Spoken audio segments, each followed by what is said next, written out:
আজ বৃহস্পতিবারের দিনে বাড়াতে চুপি চুপি এই ইস্তিগফারটি 7 বার পড়ুন। গায়েবী টাকা আসবে, ঋণ পরিশোধ হবে, জান্নাত নসিব হবে, দোয়া কবুল হবে, আশা আকাঙ্ক্ষা পূরণ হবে। বৃহস্পতিবারের দিন অত্যন্ত বরকতপূর্ণ একটি দিন, ফজিলতপূর্ণ একটি দিন, মাহাত্ম্যপূর্ণ একটি দিন, তাৎপর্যপূর্ণ একটি দিন।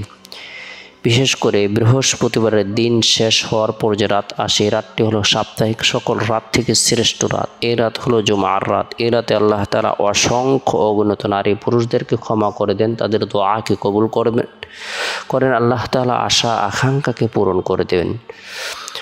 বৃহস্পতিবারের দিনটিকে স্বয়ং নবী করিম সাল্লাল্লাহু আলাইহি সাল্লাম গুরুত্ব দিতেন। আমরাও যদি এই দিনটিকে গুরুত্ব দেই, এই দিনে নফল ইবাদত বন্দেগী করি, নফল নামাজ পড়ি, কোরআন তেলাওয়াত করি, জিকির আজকার করি, তাসবিহ তাহলিল পাঠ করি, রব্বুল আলামিনের দরবারে রুনাজারি করি, আল্লাহ পাক রব্বুল আলামিন আপনাকে আমাকে অসংখ্য অগণিত কল্যাণ প্রদান করবেন। বরকতপূর্ণ এই দিনে ফজরের নামাজ সম্পূর্ণ করার পর আমরা যারা কোরআন পড়তে পারি, আমরা নিয়মিতভাবে কোরআন তেলাওয়াত করব। যে ব্যক্তি কোরআন তেলাওয়াত করবে, কাল কিয়ামতের দিন কোরআন তার জন্য সুপারিশ করবে। সুবহানাল্লাহ। যে কোরআনের বিধিবিধান মানবে, কোরআন অনুযায়ী চলবে, কোরআন অনুযায়ী বলবে, কোরআনের হালাল হারাম যাচাই বাছাই করে জীবনযাপন করার জন্য চেষ্টা করবে, আল্লাহ তাআলার পক্ষ থেকে সে বিশেষ নিয়ামত লাভ করবে। প্রতিটি হরফের বিনিময়ে আল্লাহ তাআলা তাকে নেকি প্রদান করবেন। প্রত্যেকটি অক্ষরের বিনিময়ে আল্লাহ তাআলা তাকে নেকি প্রদান করবেন। তাই কোরআন তেলাওয়াত করব, পরিবার পরিজনদেরকেও কোরআন তেলাওয়াত করার ব্যাপারে উৎসাহ প্রদান করব। এরপরে বৃহস্পতিবারের দিন 9টার দিকে অথবা 8:30টার দিকে আমরা 2 রাকাত পারি, 4 রাকাত পারি, চাস্তের নামাজ আদায় করব। যে ব্যক্তি চাস্তের নামাজ আদায় করবে, আল্লাহ পাক রব্বুল আলামিন তার এই নামাজের বরকতে সগীরা গুনাহগুলোকে মাফ করে দিবেন। নামাজ সম্পূর্ণ করার পর কোনো ব্যক্তির যদি আল্লাহর গুণবাচক বরকতপূর্ণ এই নামটি 100 বার অথবা 500 বার আমল করে, আস-সামিউ আল্লাহ তাআলার দরবারে কোনো কিছু কামনা করে, বাসনা করে, রিজিক প্রার্থনা করে, হায়াত বৃদ্ধির জন্য দোয়া করে, আল্লাহ তাআলা তাই তাকে প্রদান করবেন যেটা তার জন্য কল্যাণকর। সুবহানাল্লাহ। তাই গুরুত্ব সহকারে বরকতপূর্ণ আমল করব। এরপরে বৃহস্পতিবারের দিন জোহরের নামাজ সম্পূর্ণ করার পর সুবহানাল্লাহ 33 বার, আলহামদুলিল্লাহ 33 বার, আল্লাহু আকবার 34 বার এই তাসবিহ তাহলিল তাকবীর পাঠ করব।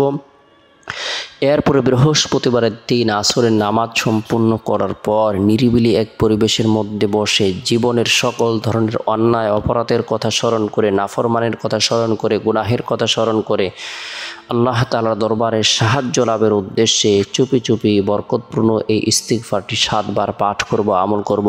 আস্তাগফিরুল্লাহাল্লাযী লা ইলাহা ইল্লা হুয়াল হাইয়ুল কাইয়্যুম ওয়া আতুবু ইলাইহি। আস্তাগফিরুল্লাহাল্লাযী লা ইলাহা ইল্লা হুয়াল হাইয়ুল কাইয়্যুম ওয়া আতুবু ইলাইহি।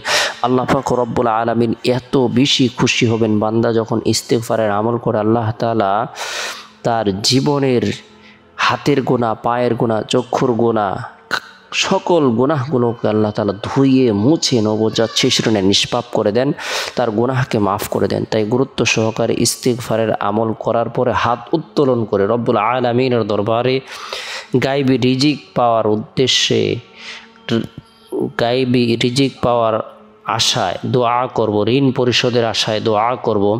আল্লাহ তাআলা ইস্তিগফারের আমলের বরকতে হায়াতের মধ্যে, রিজিকের মধ্যে, সুস্থতার মধ্যে বরকত প্রদান করবেন। তাই গুরুত্ব সহকারে ইস্তিগফারের আমল করব। এরপরে বৃহস্পতিবারের দিন শেষ হওয়ার পর যে রাত আসে, এই রাতটি হলো বরকতপূর্ণ একটি রাত। এই রাতের মধ্যে বিশেষ করে এশারের নামাজ সম্পূর্ণ করার পর গুরুত্ব সহকারে নবী সাল্লাল্লাহু আলাইহি সাল্লামের প্রতি মহব্বত রেখে, ভালোবাসা রেখে দুরূদের আমল করব। আল্লাহুম্মা সাল্লি আলা মুহাম্মাদিন নবিয়্যিল উম্মি ওয়া আলা আলিহি ওয়া সাল্লিম তাসলিমা।